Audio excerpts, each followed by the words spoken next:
अब देखिए यहाँ पर हम लोग मोल कंसेप्ट का कुछ क्वेश्चन बनाते हैं, मोल कंसेप्ट इन सॉल्यूशन। अब ये एनसीईआरटी का क्वेश्चन है, इसमें मोल पर लीटर मतलब कंसेंट्रेशन को किस में निकालना है, मोल पर लीटर में, ये मतलब मोलारिटी निकालना है। डेंसिटी ऑफ सॉल्यूशन दे दिया है, डेंसिटी ऑफ सॉल्यूशन कितना दिया है 1.41 ग्राम पर ml, और वेट बाई वेट परसेंट भी दे दिया है। तो आपको मोलारिटी का बेहतरीन फॉर्मूला, ये फॉर्मूला VVI फॉर्मूला है। जब भी कभी क्वेश्चन में वेट बाई वेट परसेंट दिया हो तो इस फॉर्मूला का यूज करिएगा, बड़ा जल्दी आप क्वेश्चन सोल्व कर लेंगे। मोलारिटी इक्वल टू क्या होता है, weight by weight percent into density of solution into 10 by molar mass of solid. तो वैल्यू पुट करिएगा, यहाँ पर ये मोलर मास HNO3 का है, वह कितना होता है 63 होता है ना। तो यहाँ सब वैल्यू पुट कर दीजिए। वेट बाई वेट परसेंट दिया हुआ है 69, डेंसिटी दिया हुआ है 1.41 और 10 से मल्टीप्लाई कर दिए 63 क्या है मोलर मास है। तो इस तरह से आ जाएगा 15.4 मोल पर लीटर। तो ये हम लोग मोलारिटी कैलकुलेट कर लिए। एक और था 11 नंबर क्वेश्चन, इसमें क्या है कंसेंट्रेशन निकालना है मोल पर लीटर में ही, मोलारिटी निकालना है। अब देखिए जब भी क्वेश्चन में बोले कि मोल पर लीटर में कंसेंट्रेशन निकालिए, मतलब आपको इनडायरेक्टली क्या बोल रहा है, मोलारिटी निकालिए। मोलारिटी निकालिए। शुगर का सॉल्यूशन है, शुगर का फॉर्मूला क्या होता है, केन शुगर है, सुक्रोज है, C12H22O11 है। मोलर मास इसका कितना होता है 342 ग्राम पर मोल। तो 20 ग्राम सॉल्यूट अगर डिजोल्व किया जा रहा है तो 20 ग्राम दिया है तो सबसे पहले इसका मोल निकाल लीजिए और number of mole of solid by volume of solution निकाल लीजिए। मोलारिटी निकालना है। मोलारिटी के लिए क्या होता है, number of mole of solid by volume of solution. तो वॉल्यूम ऑफ सॉल्यूशन तो क्वेश्चन में दिया था 2 लीटर, ठीक है। तो ये वैल्यू पुट करिएगा, क्वेश्चन सोल्व हो जाएगा। अब देखिए एक और क्वेश्चन है जिसमें ये सॉल्यूट मिथेनॉल है, मिथेनॉल का दिया हुआ है डेंसिटी। अब ये डेंसिटी जितना केजी पर लीटर है, इसको ग्राम में करिएगा 1000 ग्राम हो जाएगा, लीटर में करिएगा तो 1000 ml होगा, 1000 बाई 1000 हो जाएगा। मतलब जितना केजी पर लीटर है डेंसिटी उतना ही ग्राम पर मोल है डेंसिटी। इस क्वेश्चन में पूछ रहा है कि वॉल्यूम ऑफ मिथेनॉल निकालिए। तो डेंसिटी इक्वल टू क्या होता है, weight by volume. Volume equal to क्या हो जाएगा, वेट बाई डेंसिटी। तो डेंसिटी तो हम लोगों को दिया हुआ है लेकिन वेट नहीं दिया हुआ है, तो कहां से निकालेंगे। तो क्वेश्चन में ये सब चीज इंफॉर्मेशन दिया है, वॉल्यूम ऑफ सॉल्यूशन, मोलारिटी, ये दोनों दिया है। इन दोनों को गुना कर देंगे तो हम लोगों को क्या निकल जाएगा, मोल निकल जाएगा। Number of mole of solute, number of mole of solute आप जानते हैं कि वेट इक्वल टू कितना हो जाएगा, number of mole into molar mass. इस वजह से यहां पर वेट ऑफ सॉल्यूट निकल गया। अब आप देखिए जरा, वेट ऑफ सॉल्यूट कितना गया 20 ग्राम। इस 20 ग्राम को यहां पर ला करके पुट कर दिए तो क्या हो जाएगा, वेट हो गया 20 ग्राम और डेंसिटी ग्राम पर ml, इतना ml हम लोगों का आंसर आ जाएगा। तो एनसीईआरटी का ये 12 नंबर क्वेश्चन है, नोट कर लीजिए। अब एक और है, देखिएगा बड़े बड़े शहरों में जो है इस तरह के प्रॉब्लम आते हैं, वहां पर पानी सप्लाई वाला पानी पिया जाता है। तो सप्लाई का पानी पीजिएगा तो क्लोरिनेटेड वाटर मिलने दिया जाता है, क्लोरोफॉर्म वगैरह मिला उला करके। अब मिलाने वाला आदमी अगर उतना टैलेंटेड नहीं है, स्किलफुल नहीं है, तो क्या करेगा, कभी ज्यादा अमाउंट में कर देगा। अब जैसे ही ज्यादा अमाउंट में अगर वो डाल रहा है, इसका क्या मतलब है कि कहीं ना कहीं वो आपके बॉडी पर इफेक्ट डालेगा, ठीक है। तो ये जनरली कार्सिनोजेनिक होता है क्लोरोफॉर्म। तो ज्यादा लेवल अगर हो गया तब दिक्कत हो गया, वो कंटामिनेटेड वाटर कहा जाता है। तो ध्यान दीजिए कि एक सैंपल है ड्रिंकिंग वाटर का जो कंटामिनेटेड है क्लोरोफॉर्म से। कंटामिनेटेड मतलब दूषित है। अब एक कार्सिनोजेनिक भी है, कैंसर कॉजिंग भी है। तो और उसका लेवल कंटामिनेशन का, जो प्रदूषण का लेवल है वह कितना है, 15 ppm है। तो 15 ppm है तो पूछ रहा है कि वेट बाई वेट परसेंट। तो एक फॉर्मूला हम लोग ये पढ़े हुए हैं कि ppm जो होता है weight by weight percent into 10 to the power 4 होता है। तो यहां देखिए वैल्यू पुट करेंगे तो ये कितना आ जाएगा, 15 इंटू 10 टू द पावर -4, ठीक है। फॉर्मेलिटी, कभी भी क्वेश्चन में फॉर्मेलिटी निकालने के लिए आए तो मोलारिटी ही निकालिए। जनरली आयनिक कंपाउंड के लिए पहले पूछा जाता था फॉर्मेलिटी, अब क्वेश्चन में मोलारिटी ही दे देता है। और नॉर्मलिटी निकालने के लिए आए तो मोलारिटी निकाल के n फैक्टर से गुना कर दीजिएगा। अब n फैक्टर क्या है इसको जानिए।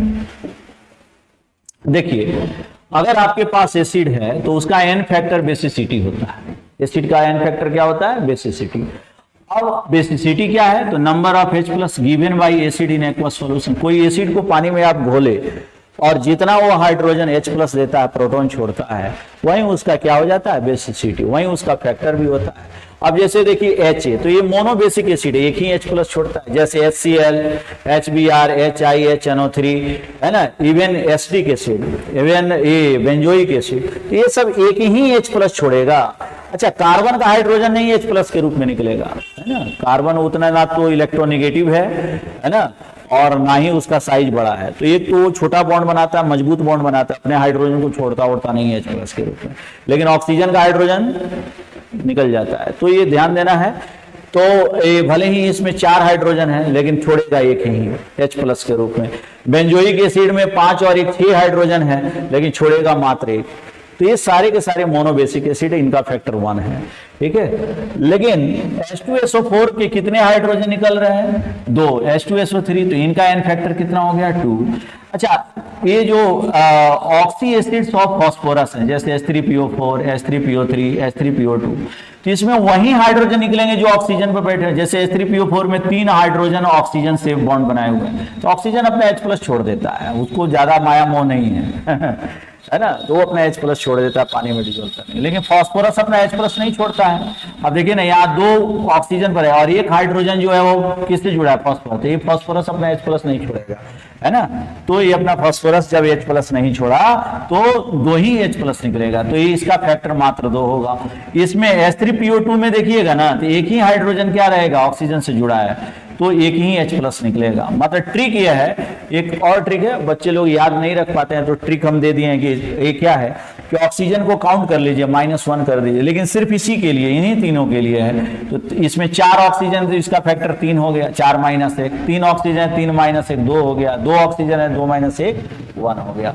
तो इस तरह से एसिड का फैक्टर निकालिए, मोलारिटी में गुना करिए, नॉर्मलिटी निकल जाएगा, है ना, अलग से कुछ करने की आवश्यकता नहीं है।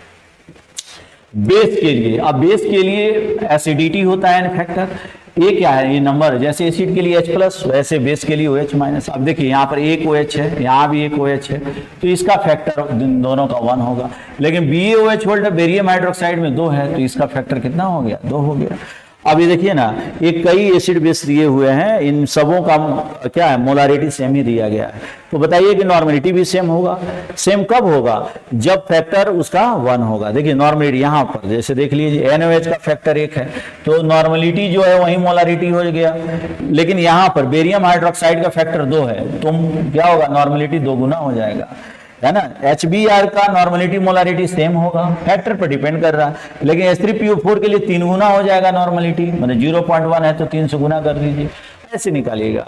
अगर वेट दे दिया है, सब दे दिया, पहले मोलारिटी निकालिए, फैक्टर से मल्टीप्लाई करिए। जैसे एक क्वेश्चन है कि when 9.8 gram of H2SO4 is dissolve in enough water to final volume of 500 ml, तो सबसे पहले इसका मोलारिटी हमने निकाला है, और इसका फैक्टर चूंकि 2 है ना, H2SO4 का फैक्टर 2 है, इस वजह से 2 से गुना किए तो इसका नॉर्मलिटी आ गया, ठीक है। बाकी सब आयनिक इक्विलिब्रियम में पढ़ा जाएगा।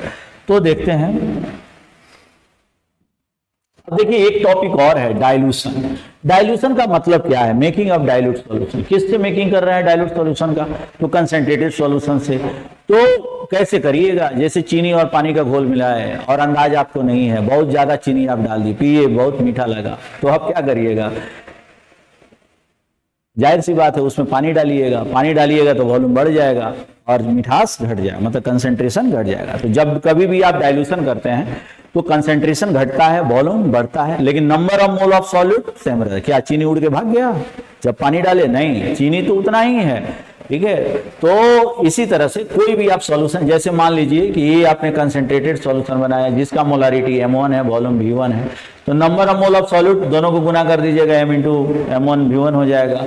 अब आपने x लीटर पानी डाल दिया तो वॉल्यूम V1 + x मतलब बढ़ करके कितना हो जाएगा, V2। देखिए यहाँ पर ज्यादा वॉल्यूम है, कंसंट्रेशन घट गया, तो मोलारिटी M2 है, वॉल्यूम V2 है, दोनों को मल्टीप्लाई करिएगा तो number of mole of solute. तो number of mole of solute पहले पानी डालने से पहले और पानी डालने के बाद दोनों टाइम क्या रहेगा, सेम ही रहेगा।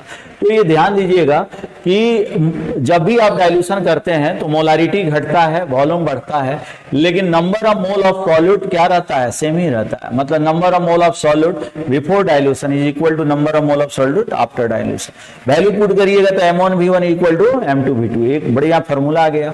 अगर इसमें फैक्टर से गुना कर दीजिएगा तो क्या आ जाएगा, N1V1 इक्वल टू N2V2। तो डाइल्यूशन का आप यूज यहां पर कर सकते हैं। अब जैसे देखिए यहां पर क्वेश्चन आ गया कि on addition of 2 litre water to 3 litre of 0.5 m aqua solution of HCl, molarity of the solution is. अब यहां पर 3 लीटर सॉल्यूशन है जिसका मोलारिटी 0.5 है, 2 लीटर पानी डालिए तो 3 और 2 5 लीटर ना हो गया जी, 5 लीटर हो गया। मोलारिटी फाइंड आउट करिए, M1V1 इक्वल टू M2V2 तो करिएगा तो यहाँ पर मोलारिटी, नया मोलारिटी कितना आ जाएगा 0.3। तो क्वेश्चन नोट करिए, नोट करने के बाद पॉज करके नोट करिए, नोट करके क्वेश्चन सोल्व करिए। अब देखिए ना इसमें कुछ अलग हमने पूछा है, how many litre of water must be added to 1 litre of 0.4 m aqueous NaCl to obtain the 0। अब देखिए 0.4 मोलारिटी है और पाना है आपको क्या 0.1, तो M1 देख लीजिए 0.4 है, V1 1 लीटर है ना, और M2 0.1 दिया तो V2 तो बताइए। लेकिन आपको पहले वाटर निकालने के लिए V2 निकालना पड़ेगा ना, तो V2 equal to M1V1 by M2 करिएगा, वैल्यू पुट करिएगा, 4 लीटर आ गया। अब इस 4 लीटर में पहले से ही 1 लीटर है तो पानी आपने कितना डाला 3 लीटर, X इक्वल टू क्या होगा V2 माइनस V1, तो 3 ही लीटर आप पानी डालिएगा तो ये मोलारिटी आ जाएगा। ठीक है, अब देखिए मोलारिटी और मोलालिटी में क्या डिफरेंस है, इस चीज को देखिए। इसको डिनोट किया जाता है कैपिटल M से, जबकि मोलालिटी को डिनोट किया जाता है स्मॉल m से। इसका यूनिट है मोल पर लीटर, जबकि मोलालिटी का यूनिट है मोल पर केजी। डेफिनेशन में एकदम यहां तक तो बिल्कुल सेम है, देख लीजिए। Number of mole of solute dissolve in, number of mole of solute dissolve in, colour भी सेम हम दे दिए हैं। यहां पर कितने में डिजोल्व करना है, 1 लीटर सॉल्यूशन में, जबकि यहां पर डिजोल्व करना है 1 kg सॉल्वेंट में, तो 2 चेंज हो गया। यहां पर 1 kg है, 1 लीटर है उसमें 1 kg है, यहां सॉल्यूशन है वहां सॉल्वेंट है। ठीक है, तो ध्यान रखना है कि सॉल्वेंट ये क्या कहते हैं, मोलालिटी और मोलारिटी में number of mole of solute जो कुछ भी डालते हैं, अगर आप 1 लीटर सॉल्यूशन में डिजोल्व किए हैं तो मोलारिटी निकलेगा, लेकिन 1 kg सॉल्वेंट में आपने डिजोल्व किया है जो भी मोल सॉल्यूट का, तो वो मोलालिटी आपको देगा। ये ध्यान में रखना है। इसमें वॉल्यूम टर्म आ गया, लीटर किसका यूनिट है, वॉल्यूम का है। तो जब भी वॉल्यूम आता है ना तो टेम्परेचर के साथ फ्लक्चुएट करता है, टेम्परेचर बढ़ाइएगा वॉल्यूम बढ़ जाएगा, मोलारिटी घट जाएगा। टेम्परेचर बढ़ा रहे हैं, देखिए वॉल्यूम बढ़ रहा है, मोलारिटी घट जाएगा। तो ये टेम्परेचर के साथ वेरी कर रहा है, टेम्परेचर बढ़ेगा मोलारिटी घटेगा।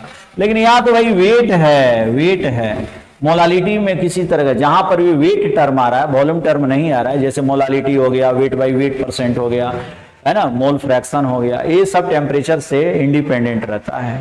ठीक है, तो मोलालिटी जो है वह इंडिपेंडेंट ऑफ टेम्परेचर है। ठीक है, अब देखिए यहाँ पर 2 मोल सॉल्यूट डाला गया है 5 kg वाटर में, बताइए मोलालिटी क्या होगा, तो 2/5 होगा, 0.4 मोल। 5 लीटर 5 kg में है, हम लोगों को निकालना है कितने में, 1 kg में, तो 1 kg में निकाल रहा है ना, तो 2/5 हो जाएगा, मतलब क्या हो गया 0.4 मोल। तो मोलालिटी है, what is this is the molality.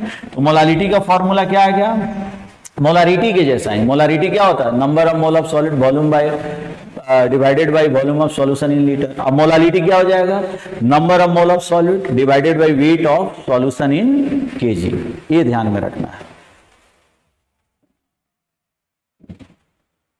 अब देखिए मोलालिटी का ये फॉर्मूला भी आ सकता है, ये सब फॉर्मूला आप यहां से डिराइव कर सकते हैं, है ना, तो इसको नोट कर लीजिएगा, ये सब क्वेश्चन दिया हुआ है। नंबर ऑफ मोल एक बड़ा ही इंपॉर्टेंट फॉर्मूला हम आपको देने जा रहे हैं, ये आपका काफी हेल्प करेगा।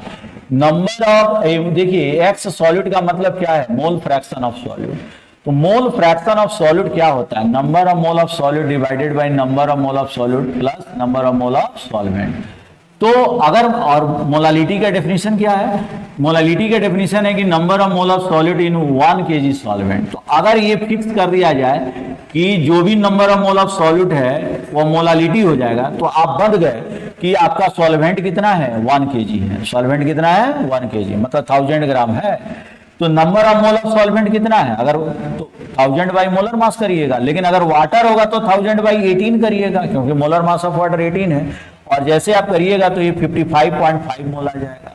इसीलिए मोल फ्रैक्शन के साथ मोलालिटी का एक बड़ा ही शानदार ये VVI है आपके लिए कि mole fraction of solute equal to molality by molality plus 55.55 जब वाटर में हो तो, लेकिन अगर दूसरे सॉल्वेंट में हो तो 1000 बाई यहाँ पर ये 55.55 की जगह पर 1000 by molar mass of that solvent कर दीजिएगा।